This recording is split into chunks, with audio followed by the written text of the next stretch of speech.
Picture this, an HOA president, so sure of her iron grip on the neighborhood, unwittingly sets off a chain of events that leads to her own spectacular downfall. I'm Logan, and I've got a front row seat to one of the wildest stories I've ever witnessed. Meet Margot Hastings, the queen bee of Pine Lake, who thought she could bend our quiet little community to her will till she crossed paths with my houseboat.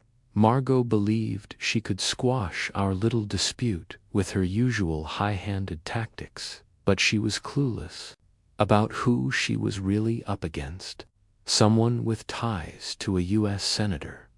Have you ever seen someone's grand plans crumble like a house of cards? Grab a seat, because this tale is about to get juicy.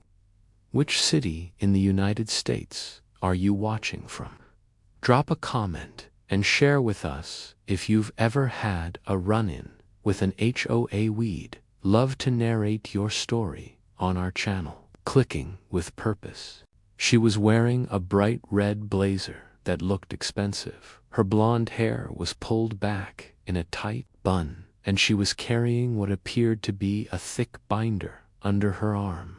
Everything about her screamed official business, from her polished black shoes to the way she held her shoulders back like she was posing for a campaign. Photo, I'm Logan Carter, I said, setting down the box. I was carrying and extending my hand in greeting. I just bought this slip, and I'm moving my houseboat in. Beautiful day, isn't it? But she didn't take my hand. Instead, she stood there in the middle of the wooden dock, looking at my houseboat like it was some kind of alien spacecraft that had just landed in her backyard. She stared like it was toxic waste. I am Margot Hastings, president of the Pine Lake Community Homeowners Association, she announced, her voice carrying across the water like she was giving a speech to a crowd of thousands. That boat is not permitted in this community. It violates our aesthetic standards and disrupts the carefully maintained harmony of our neighborhood. She pointed directly at my houseboat with her index finger, her arm extended like she was declaring war on a foreign nation. The gesture was so dramatic, so over the top, that I almost laughed. Almost, ma'am. I have all the proper documentation, I replied, keeping my voice calm and respectful. This is a private slip that I purchased legally. I have the deed, the marina permits, and all the necessary insurance. Everything is completely above board. I gestured toward the folder of paperwork sitting on my boat's deck, but Margot didn't even glance in that direction. Her eyes remained fixed on my face with the kind of intensity that made me wonder if she was trying to set me on fire with her stare. A loan documentation is irrelevant, she said, her voice growing louder with each word. What matters is community standards. What matters is maintaining the property values and aesthetic integrity that our residents expect and deserve. That floating thing is an eyesore that will bring down the entire neighborhood. She gestured again at my houseboat, this time with both hands, as if she was trying to physically push it away from the dock. Through sheer force of will, I took a deep breath and tried a different approach. Look, Mrs. Hastings, I understand you're concerned about the community, but I'm not trying to cause any problems. I'm a boat repair technician. I keep to myself, and I maintain my property. Well, maybe we could work together to make sure everything meets whatever standards you have in mind. It was a reasonable offer, the kind of compromise that usually worked with reasonable people. But as I was about to learn, Margot Hastings was not a reasonable person. She reached into her blazer pocket and pulled out a folded piece of paper, which she thrust toward me with the dramatic flair of a prosecutor presenting evidence in a murder trial. This is a formal notice requiring you to remove your vessel from this community within 72 hours, she declared, if you fail to comply. The Pine Lake Community Homeowners Association will take all necessary legal action to ensure compliance with our community standards. The paper was handwritten in what looked like calligraphy, with official-sounding language that reminded me of the kind of legal documents you see in movies about corrupt politicians. It even had a fake wax seal, like she thought she was Queen of Pine Lake. The calligraphy was fancy enough to summon a medieval jury. As I unfolded the notice and read through the flowery language and official-sounding threats, I couldn't help but notice how Margot was standing there with her arms crossed, watching me with the satisfied expression of someone who had just played what she thought was a winning hand. The sunlight was hitting her red blazer in a way that made her look like she was literally glowing with self-righteous authority. I realized that this woman genuinely believed she had the power to order me around like I was one of her subjects. Mrs. Hastings, I said, folding the paper carefully and looking her directly in the eyes, I appreciate your concern for the community, but I'm not going anywhere. I have every legal right to be here, and I intend to exercise that right if you have specific concerns about my boat or my presence. I'm happy to discuss them in a reasonable, neighborly way. It was the kind of response that should have ended the conversation. The kind of firm but polite statement that usually gets the message across without escalating the situation. But Margot Hastings was not interested in reasonable, neighborly discussions. She stepped closer to me, close enough that I could smell her perfume and see the way her nostrils were flaring with barely contained frustration. You have no idea what you're dealing with, she said, her voice dropping to a whisper that somehow sounded more ominous than her earlier declarations. Every person in this community understands the importance of following community standards because they recognize the value of maintaining order. You'll learn soon enough why everyone here respects the established procedures. With that, she turned on her heel and marched back down the dock, her heels clicking against the wood with the rhythm of a military drum. But just before she reached the shore, she stopped and looked back over her shoulder. Tomorrow, you'll understand why everyone in Pine Lake follows our community guidelines, she called out, her voice carrying a promise that made the hair on the back of my neck stand up. And then she was gone, leaving me standing on my dock with a handwritten notice in my hands and the sinking feeling that my peaceful new life was about to become very complicated. I woke up the next morning to the sound of heavy footsteps on my dock and someone pounding on my boat's door like they were trying to break it down. When I opened it, I found myself face to face with a city building inspector who looked like he'd rather be anywhere else in the world. Sorry to bother you so early, Mr. Carter, he said, his voice carrying the weary tone of someone who'd been through this routine many times before. I got a call about potential building code violations on this vessel. Mind if I take a look around? He held up his clipboard and badge, but his expression told me he already knew this was going to be a waste of time. As I showed the inspector around my perfectly legal and properly maintained houseboat, I couldn't help but notice how he kept shaking his head and muttering under his breath.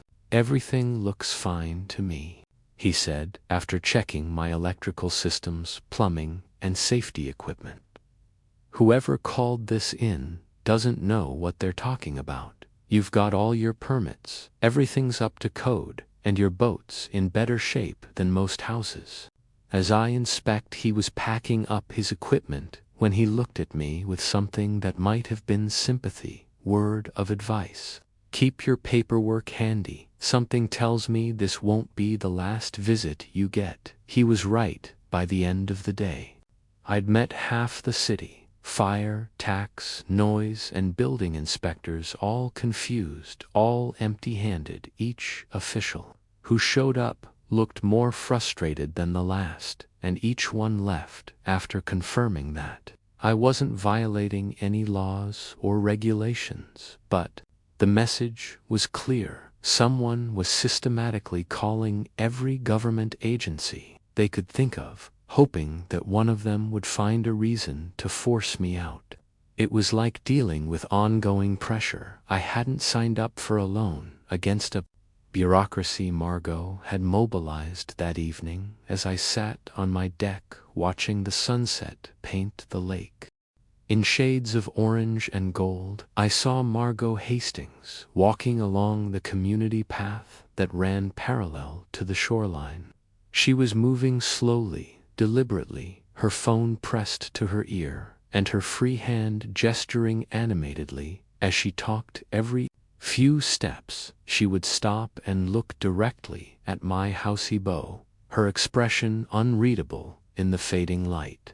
I couldn't hear what she was saying, but the timing was too convenient to be coincidental. The next morning, I decided to take action. I drove to the local office supply store and bought a digital recorder, then spent an hour researching my rights as a property owner in Michigan. When I got back to my boat, I found a stack of pamphlets on my deck. Someone had been distributing educational materials about fighting HOA overreach to every house in Pine Lake community, and my house EBO had been included in the delivery. I spent the rest of the day walking around Pine Lake community, knocking on doors and talking to my neighbors. What I discovered was both enlightening and disturbing. Most had stories, from forced repainting to excessive fines. Everyone was cautious around her. There was the elderly couple who'd been forced to repaint their house 3 times because the color wasn't quite right. The young family who'd been fined repeatedly for letting their children play too loudly in their own backyard. The retired teacher who'd been threatened with legal action for planting flowers that weren't on the approved list. "She's been getting more strict over the past year," one neighbor told me, glancing nervously toward Margot's house as we talked. "Ever since she lost that election for city council, she's been focusing more intensely on HOA matters. It's like she thinks the HOA is her personal responsibility, and we're all part of her oversight." Another neighbor mentioned that Margot had been calling city officials so frequently that several departments had started recognizing her voice. "She's developed a systematic approach to complaints," he said with a tired laugh. "The woman calls everyone from the fire department to the dog catcher if she thinks there's a potential issue." As I walked back to my houseboat that evening, I noticed that Margot was standing at her living room window on the 2nd floor of her house, watching me through a pair of binoculars. She wasn't trying to hide what she was doing. In fact, she seemed to want me to see her surveillance. When I waved in her direction, she quickly stepped back from the window, but not before I caught a glimpse of the expression on her face.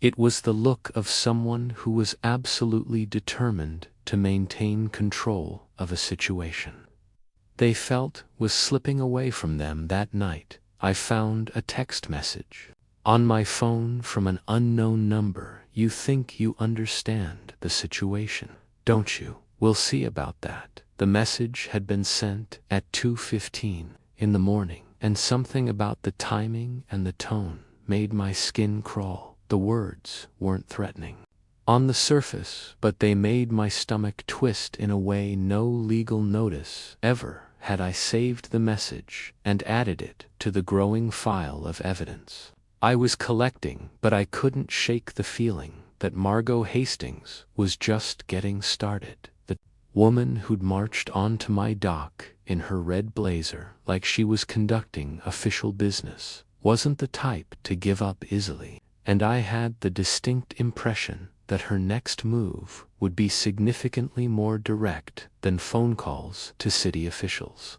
I woke up on Thursday morning to complete silence, which should have been my first clue that something was wrong. My houseboat was usually filled with the gentle hum of the refrigerator, the soft of the ventilation fan, and the subtle sounds of electrical systems doing their job. But that morning everything was dead quiet. When I tried to turn on the coffee maker, nothing happened. When I flipped the light switch, nothing. When I turned the faucet handle, not a drop of water came out. I stepped outside and immediately saw the problem.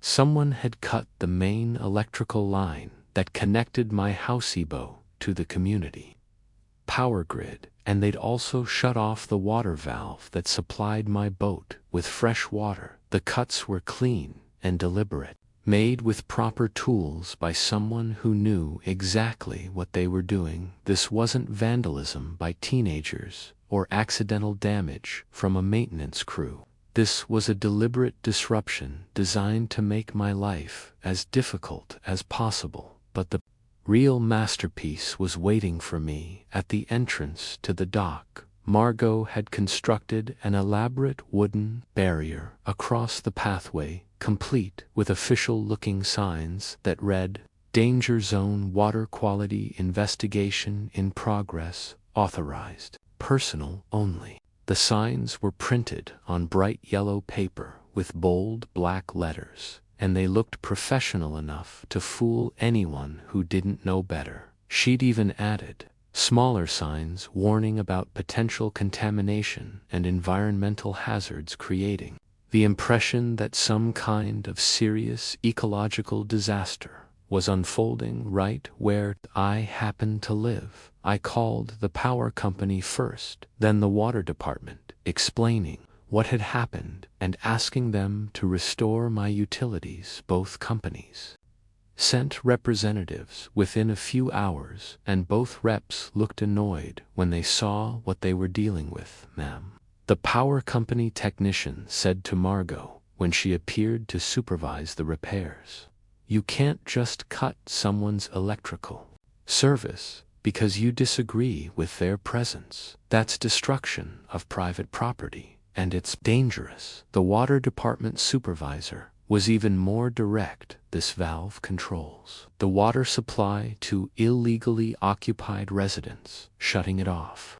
without proper authorization is illegal, and you could face criminal charges." But Margot wasn't fazed by their criticism. She stood there in her perfectly pressed pantsuit, clipboard in hand, insisting that she had every right to protect the community from potential hazards. She quoted regulations that didn't exist, cited authorities she didn't have, and spoke with the kind of confident authority that would have been impressive if it weren't completely fabricated. As the elected representative of this community, she told the utility workers, "I have both the right and the responsibility to take action when I see potential threats to public safety."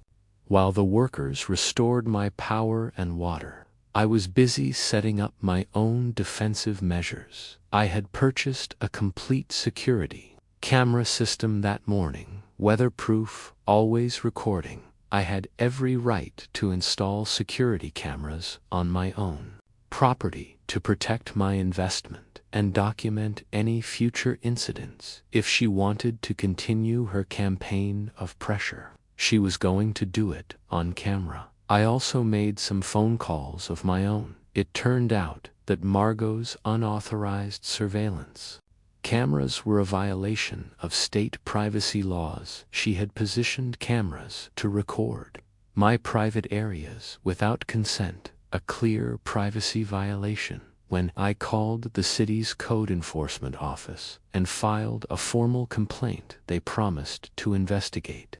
Immediately, the investigation didn't take long. By Friday afternoon, a code enforcement officer was standing on Margot's property, ordering her to remove the surveillance cameras or face criminal charges. I watched the confrontation from my deck, and I have to admit, I was relieved to see Margot's reaction when she realized that her monitoring operation was not only illegal, but was going to cost her a substantial fine. The officer's voice carried across the water as he explained that monitoring someone's private property without their consent was a serious violation of privacy rights. But Margot's response was what really caught my attention. Instead of backing down or apologizing, she doubled down on her position. I am protecting this community from a potential disruption, she declared, her voice rising to a declaration that echoed across the lake. If the city won't enforce proper standards, then I'll take whatever measures are necessary to maintain the safety and integrity of Pine Lake community. She looked like she was about to implement emergency management procedures over neighborhood landscaping. She was standing in her front yard, surrounded by city officials, making proclamations like she was the administrator of her own little jurisdiction. That evening I discovered that Margot had been busy with more than just illegal surveillance. She'd been conducting what could only be described as a community awareness campaign, going door to door and sharing concerns about my unusual living situation and potential impact on property values. She spread concerns I was probably hiding something, avoiding responsibilities, or worse, someone who lives on a boat. The rumors were unfounded, but they were also concerning. Margot was systematically influencing community opinion against me, using uncertainty and speculation to turn my neighbors into supporters of her campaign to encourage me to relocate. She was holding informal meetings in her living room, passing around photos she'd taken of my boat and encouraging residents to report any unusual activity.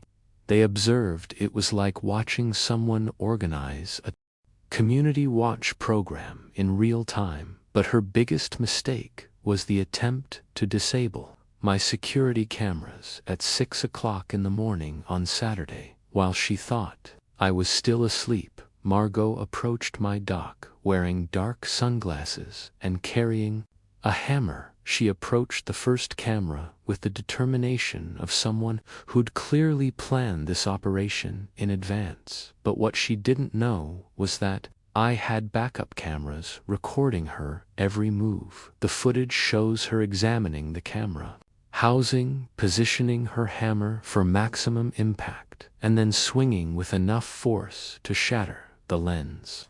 What she also didn't know was that destroying security cameras is a felony in Michigan, especially when it's done as part of a pattern of harassment and intimidation. The video evidence was crystal clear. Margot Hastings, president of the Pine Lake Community Homeowners Association, committing a serious crime in broad daylight. As I watched her walk back to her house, clearly satisfied with her work, I realized that she had just made the biggest mistake of her campaign that afternoon.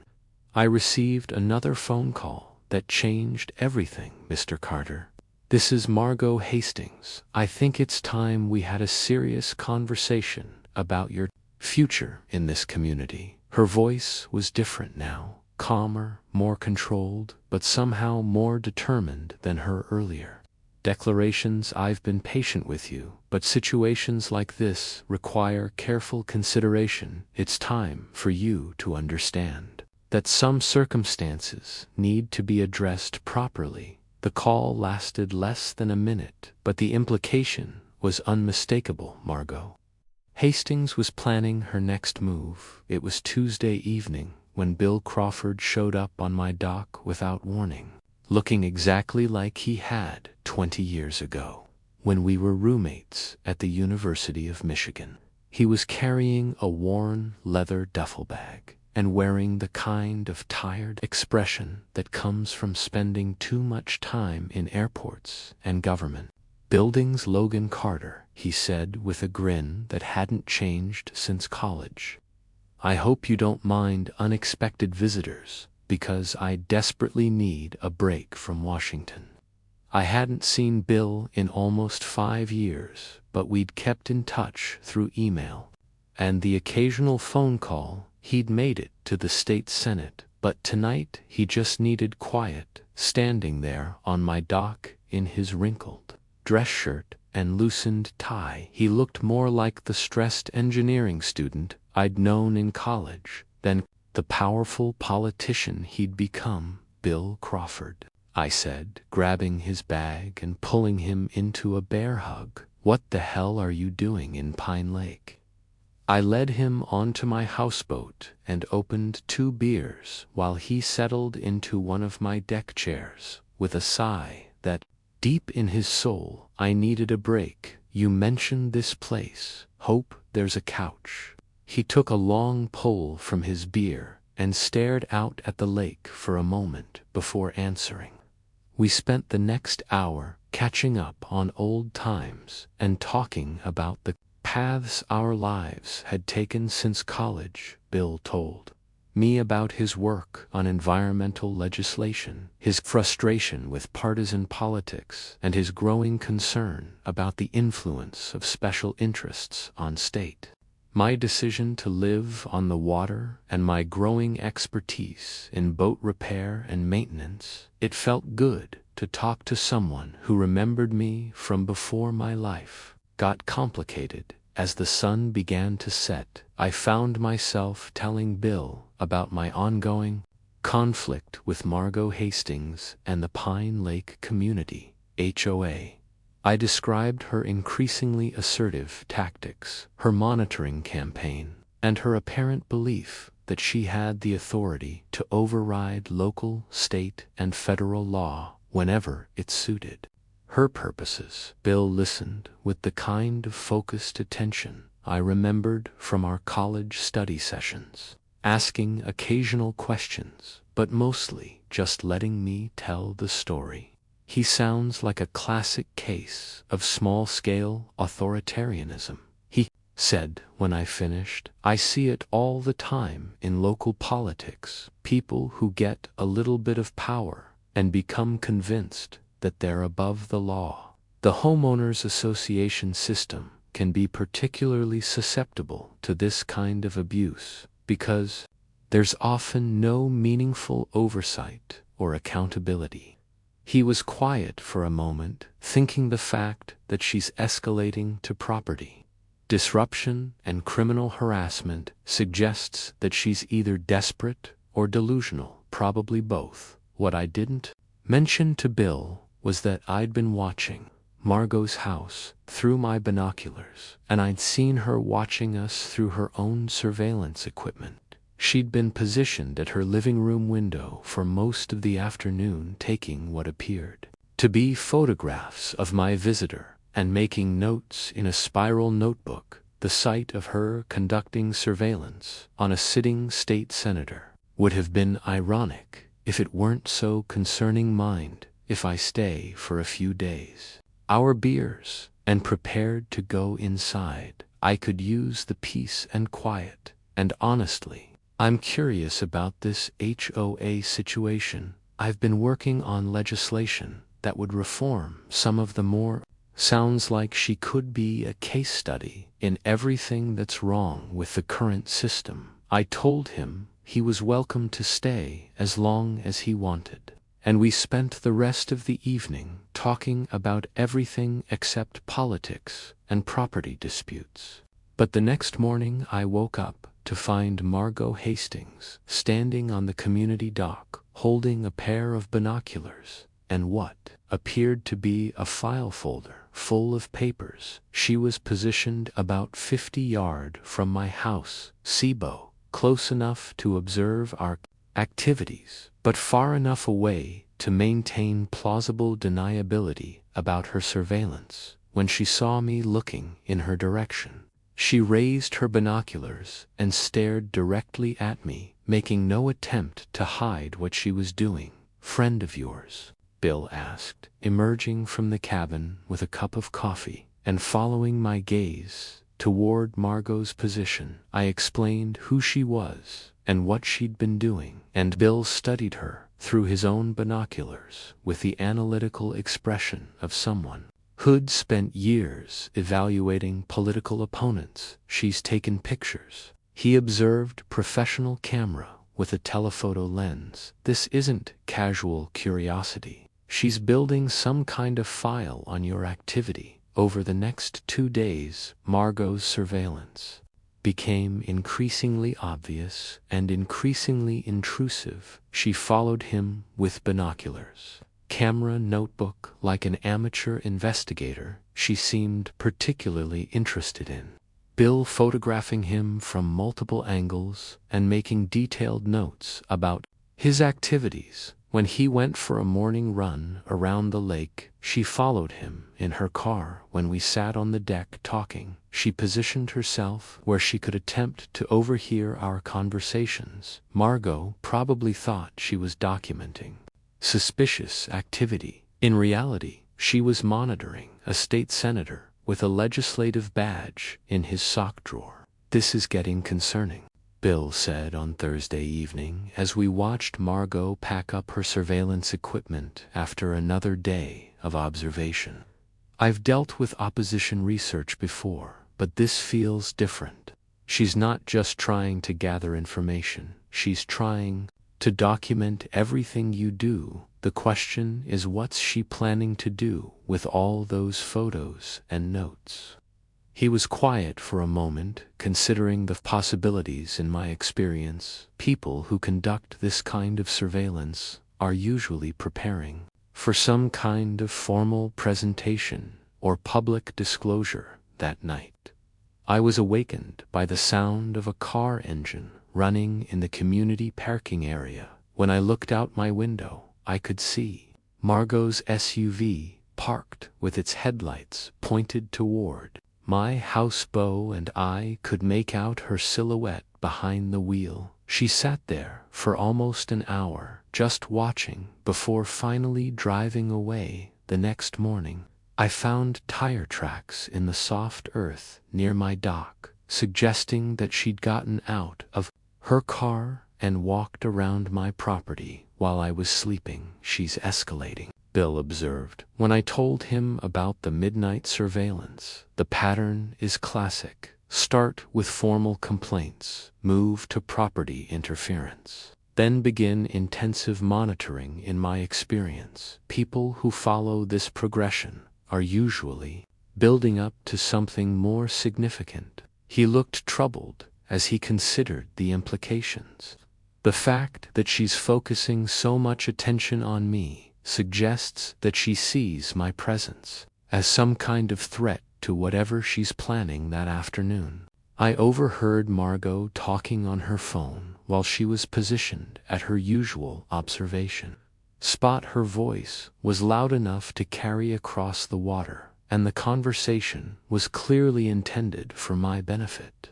"I need you to come here tonight," she was saying. "There's a situation that requires immediate attention. I can't handle this alone anymore."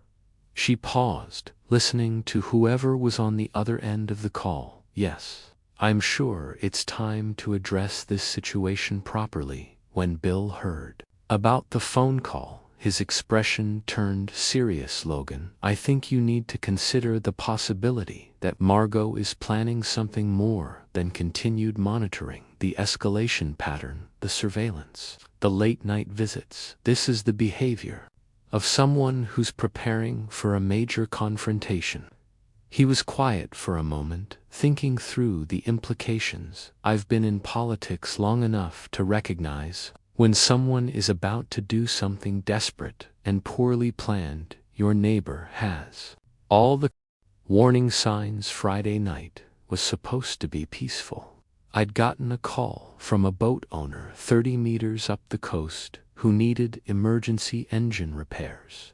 It was the kind of late-night job that paid well and kept my reputation solid. Bill had decided to stay on the houseboat and catch up on some reading, so I left him with a cooler full of beer and instructions to make himself at home. And the satellite TV has all the premium channels. Try not to let my neighbor drive. Settling into a deck chair with a book, what should have been a quick repair turned into a greasy 4-hour mess. By the time I finished and cleaned up my tools, it was almost 3 o'clock in the morning. I was exhausted, covered in grease, and looking forward to a hot shower and a few hours of sleep. I was about 10 miles from Pine Lake when I pushed my truck faster down the winding country roads. The scene at Pine Lake Community was like something out of a nightmare. My houseboat was engulfed in flames. The fire so intense that it was lighting up the entire lake like a giant torch. The volunteer fire department was already on scene, but it was clear that the boat was a total loss. The flames were reaching 30 feet into the air, and the heat was so intense that parking area, talking to police officers with the calm, controlled demeanor of someone who had been expecting this moment. She was wearing a bathrobe and slippers, speaking in the urgent, concerned tone of someone who had just witnessed a terrible tragedy. I was awakened by the sound of an explosion, she was telling the officers. When I looked out my window, I saw flames shooting up from the water. "Where is Bill?" I shouted, running toward the dock. There was someone on my boat. "Where is he?" But before I could get close to the water, 2 police officers intercepted me. "Sir, you need to stay back." In a blanket and dripping wet, but very much alive when he saw me, the relief on his face was unmistakable. "Logan," he called out. "I'm okay." I got out. I ran to him, and he grabbed me in a bear hug that nearly knocked us both over. Jesus. Me questions about my whereabouts and the circumstances surrounding the fire. Delivered each statement like she was providing expert testimony for a documentary. She was mixing just enough factual information with concerning speculation to make her assessment sound credible. I was stunned by the sophistication of her presentation. Here was the woman who had been pressuring me for weeks, interfering with my property and conducting unauthorized surveillance. Now positioning herself as a concerned community leader, she was standing there in her bathrobe and slippers, playing the role of the responsible witness, while simultaneously undermining my credibility and reputation. The officers were taking her seriously, writing down her observations, and looking at me with cautious expressions. "Mr. Carter," one of them said, "I think we need to continue this conversation in a more formal setting." That's when Bill Crawford stepped forward and changed everything. "Excuse me, officers," he said, his voice carrying quiet authority. "I think there are some important facts that Mrs. Hastings has overlooked in her analysis of this situation." He reached into his jacket pocket and pulled out his identification.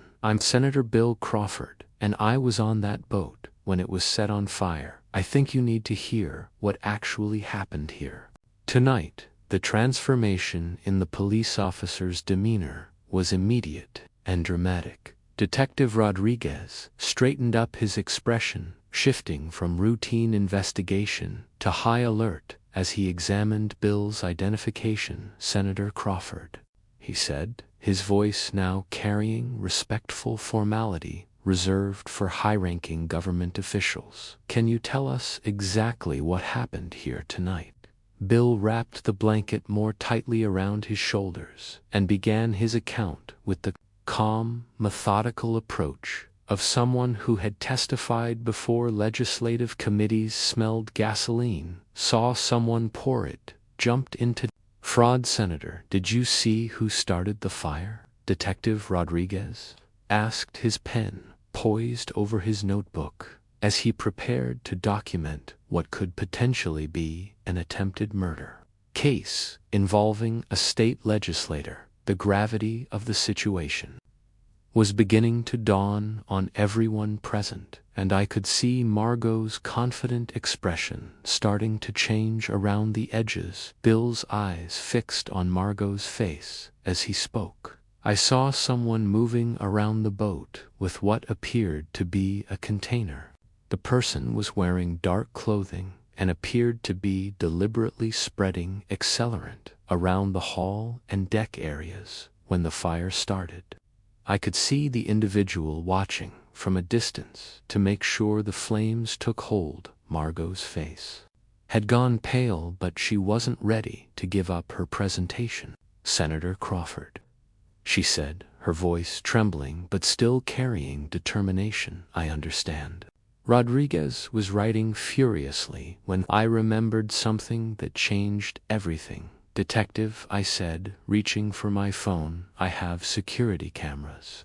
System. I pulled up the camera app and began scrolling through the footage from the early morning hours. What we saw on that small screen was better than anything I could have hoped for. The video showed Margot Hastings approaching my houseboat at approximately 1:45 in the morning, carrying what was clearly a gasoline container and wearing latex gloves. The footage captured her methodically pouring gasoline around the hull and deck areas, paying particular attention to wooden structures that would burn easily. Most damning of all, the video showed her standing back to observe her work before igniting the accelerant with a long-handled lighter. She protested about privacy rights, community authority, and property protection. None of it mattered. She was attempting to find some procedural technicality that would invalidate the overwhelming documentary evidence of her actions. But Detective Rodriguez was already reaching for his handcuffs. "Mrs. Hastings," he said, his voice carrying the formal tone of official police business, "you're under arrest for arson in the first degree, attempted murder, and destruction of property. You have the right to remain silent." As he read her Miranda rights, Margot's carefully constructed presentation finally collapsed completely. "But this isn't fair," she declared, resisting the handcuffs as Detective Rodriguez guided her toward his patrol car. "I was protecting this community. That boat was a disruption and a safety concern. I had every right to take action to protect our property values." She was escorted away while still making her case. Her voice was echoing across the lake, and I could see lights coming on in houses throughout the community as residents were awakened by her protest. "You had every right to file complaints with appropriate authorities," Detective Rodriguez replied calmly. "You had every right to seek legal remedies through the court system. You did not have the right to commit arson or endanger human life." He placed his hand on her head to guide her into the back seat of his patrol car, but Margot continued her arguments even as the door closed as the patrol car drove away. With Margot in custody, I found myself standing on the dock watching the smoldering remains of my houseboat. The fire department was still spraying water on the wreckage, but the flames had died down to a few stubborn spots. My home, my sanctuary, my refuge from the chaos of my divorce. "It was all gone, Logan," Bill said, placing a hand on my shoulder. "I'm sorry about your boat. I know it meant a lot to you." He was still wrapped in the blanket, still dripping lake water, but his concern was focused entirely on my loss, rather than his own near-death experience. "An endangering a state legislator is going to bring federal attention to this case." Detective Rodriguez returned and approached us with an expression that suggested he had more questions than answers. "Gentlemen," he said, "this is obviously a complex case with multiple jurisdictions involved. We're going to need detailed statements from both of you and the district attorney's office will probably want to interview you as well. As the sun began to rise over Pine Lake, painting the sky in shades of pink and gold, I stood on the dock watching the last wisps of smoke rising from the ruins of my house. Margot Hastings had finally taken her campaign too far, and it had led to unexpected consequences. The woman who had thought she could pressure me into compliance was now facing serious felony charges, and her period of strict enforcement over Pine Lake community was finally over. The next few weeks moved quickly, like watching a carefully constructed house of cards collapse in slow motion. Margot faced a full legal storm: arson, attempted murder, stalking, the works. The district attorney's office treated the case with the seriousness it deserved, especially given that the intended victim was a sitting state senator. What had started as a neighborhood dispute had evolved into a major criminal case that would reshape Pine Lake community forever. The investigation into Margot's activities revealed a pattern of excessive enforcement that went far beyond what anyone had realized. Detectives found detailed files in her home documenting her monitoring of multiple residents, including photographs, personal information, and what appeared to be plans for encouraging various neighbors to relocate from the community. The elderly couple forced to repaint their house 3 times. The young family pressured about their children's activities. The retired teacher challenged over her flower garden. They all came forward with stories of systematic overmanagement. She kept files on everyone, Detective Rodriguez told me during one of our follow-up interviews. Photos, personal schedules, financial information gathered from public records. She knew when people left for work, when their kids came home from school, when they went on vacation. It was like she was running a comprehensive monitoring operation on the entire community. The scope of Margot's activities was staggering, and it became clear that my house had simply been the latest target in a long campaign of excessive control. Trial was quick. Video senator testimony. Margot's attorney tried to argue that she'd been acting in the best interests of the community, that her concerns about property values and safety standards had been legitimate, and that the fire had been an accident rather than deliberate arson. But the video evidence was overwhelming, and Bill's testimony as both witness and victim carried enormous weight with the jury. Margot Hastings was sentenced to 18 months in state prison, followed by 3 years of probation. She was also ordered to pay restitution for the destruction of my house, the cost of the fire, department response, and Bill's medical treatment for smoke inhalation. The financial penalty effectively required her to liquidate most of her assets, forcing the sale of her house and restructuring of her finances. But the real transformation happened within Pine Lake community itself. The residents who had been overmanaged and pressured by Margot for years suddenly found their voices and their courage. They organized a community meeting to discuss the future of their homeowners association, and the consensus was clear. They wanted nothing more to do with the kind of excessive oversight that had created tension for so long. They tore down Margot's sign, cheered, and voted for peace. The sign was ceremoniously removed and disposed of while residents applauded it. Was a small gesture, but it represented a much larger shift in the community's attitude toward authority and individual rights. My insurance company processed my claim quickly and fairly, providing me with enough money to purchase a new house. That boat carried not just my tools, but 3 chapters of my life I wasn't ready to close. Bill helped me find a beautiful location on the north side of Pine Lake. Larger boat New view, same freedom, you know," Bill said as we sat on my new deck, watching the sunset paint the lake in shades of orange and gold. "This whole experience has given me some ideas for legislation.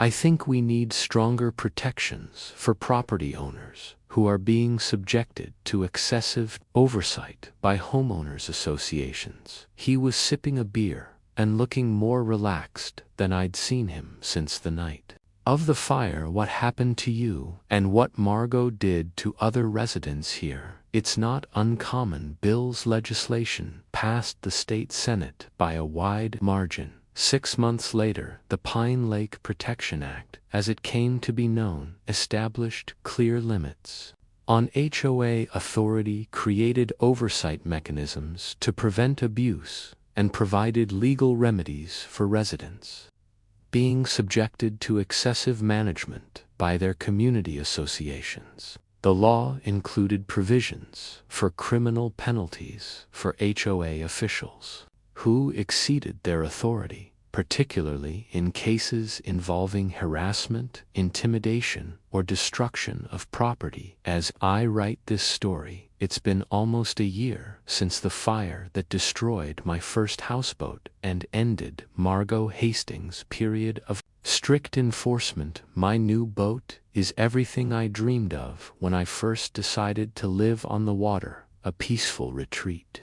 where I can work on my boat repair business, enjoy the natural beauty of the lake, and live according to my own values rather than someone else's rigid standards. Pine Lake Community has become a model for reasonable homeowners association governance, with visitors from other communities coming to see how a neighborhood can maintain standards while respecting individual rights. The transformation has been remarkable, and it all started with one woman's obsession with controlling her neighbors. Margot Hastings served her full sentence and was released from prison last month. I heard she moved to a small apartment in a neighboring county far from Pine Lake and the community she once managed with such intensity. The lesson of Pine Lake Community is simple but important. Authority without accountability will always lead to problems, and sometimes it takes just one person willing to stand up to excessive oversight to expose the whole flawed system. Today, as I sit on my deck watching the sun set over Pine Lake, I'm grateful for the experience that brought me here. My houseboat may have been destroyed, but the community that emerged from those circumstances is stronger, more respectful, and more balanced than it ever was under Margot's intensive management. Margot Hastings used to oversee every inch of Pine Lake Community, but now she has exactly 6 square feet of personal space to organize according to her own standards. I hear she's found a new appreciation for structured living arrangements. After all, she finally has a space where her organizational